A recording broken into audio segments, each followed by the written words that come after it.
আসসালামু আলাইকুম ভিউয়ার্স, আশা করছি সকলে ভালো আছেন এবং আল্লাহর রহমতে সুস্থ আছেন। এখন যেহেতু তালের সিজন চলছে, তাই অনেকেই হয়তো ঘরে পাকা তাল দিয়ে খুবই মজার মজার নাস্তা তৈরি করছেন। ঠিক তাদের জন্য আমি আজকে নিয়ে এসেছি খুব সহজেই তালের ভাপা পিঠা বা তালের কেক তৈরির রেসিপি, যেটি খুব সহজেই ঘরে তৈরি করতে পারবেন। রেসিপি দেখার আগে অবশ্যই কিন্তু আমার চ্যানেল সাবস্ক্রাইব করতে ভুলবেন না।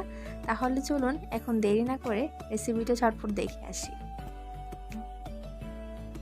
তালের কেক তৈরির জন্য প্রথমে একটি বাটিতে দিয়ে দিচ্ছি 1.5 কাপ পরিমাণ চালের গুঁড়া, দিয়ে দিচ্ছি 1/4 কাপ পরিমাণ পাউডার দুধ, 1/2 টেবিল চামচ পরিমাণ ইস্ট, পরিমাণ মতো লবণ। এখন শুকনো উপকরণগুলোকে আমি একত্রে ভালো করে মিশিয়ে নিচ্ছি। দিয়ে দিচ্ছি আধা কাপের মতো তালের রস। এই রসকে প্যাকেটজাত করে আপনারা ডিপ ফ্রিজে 2 মাসের মতো সংরক্ষণ করতে পারবেন। দিয়ে দিচ্ছি আধা কাপের মতো কোরানো নারকেল, 1 কাপের মতো চিনি দিয়ে দিচ্ছি। রুম টেম্পারেচারে রাখা 2টো ডিম দিয়ে দিচ্ছি। আর আমার এখানে 1/4 কাপের মতো পানি লাগছে। পানিটা হচ্ছে চালের উপর নির্ভর করবে যে চালটি কতটা পুরানো হয়েছে বা কতটা নতুন তার উপর। এখন সব কিছুকে আমি ভালো করে মিশিয়ে নিয়ে একটা ব্যাটার তৈরি করে নিচ্ছি, যেটি বেশি পাতলাও হবে না এবং বেশি ঘনও হবে না, মাঝারি থাকবে। এখন এটিকে আমি সাইডে রেখে দেব 20 মিনিটের মতো।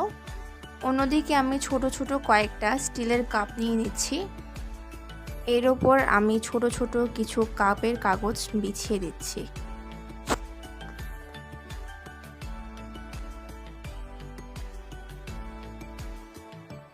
এখন সামান্য তেল কাপের চারিদিকে সুন্দর করে ব্রাশ করে নেব। তেলটা যেন ভালো মতো চারিদিকে ব্রাশ করা হয় সেটি খেয়াল রাখবেন, কোনো দিকে যেন শুকনো অংশ না থাকে।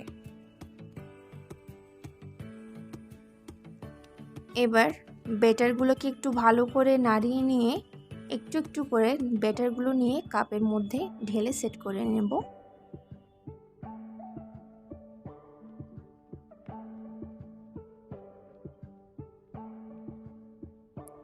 এখন ওপরে কিছুটা নারকেল কুচি ছড়িয়ে দিচ্ছি। ভাপে তৈরির জন্য অবশ্যই এরকম মোটা ছিদ্রযুক্ত পাতিলের প্রয়োজন পড়বে। চেষ্টা করবেন এরকম মোটা ছিদ্রযুক্ত পাতিল ব্যবহার করতে। এখন আমি কেকগুলোকে 20 মিনিটের মতো মিডিয়াম আঁচে রেখে তৈরি করে নিচ্ছি। দেখতেই পাচ্ছেন কেকগুলো দেখতে কতটা সুন্দর হয়েছে, ঠিক ততটাই কিন্তু মজা হয়েছে এবং ভেতরে একদম পারফেক্ট হয়েছে। ভালো লাগলে আমার চ্যানেল অবশ্যই সাবস্ক্রাইব করে পাশে থাকবেন এবং রেসিপিটি অবশ্যই কিন্তু বাসায় তৈরি করবেন। আজকে এখানে বিদায় নিচ্ছি। আল্লাহ হাফেজ।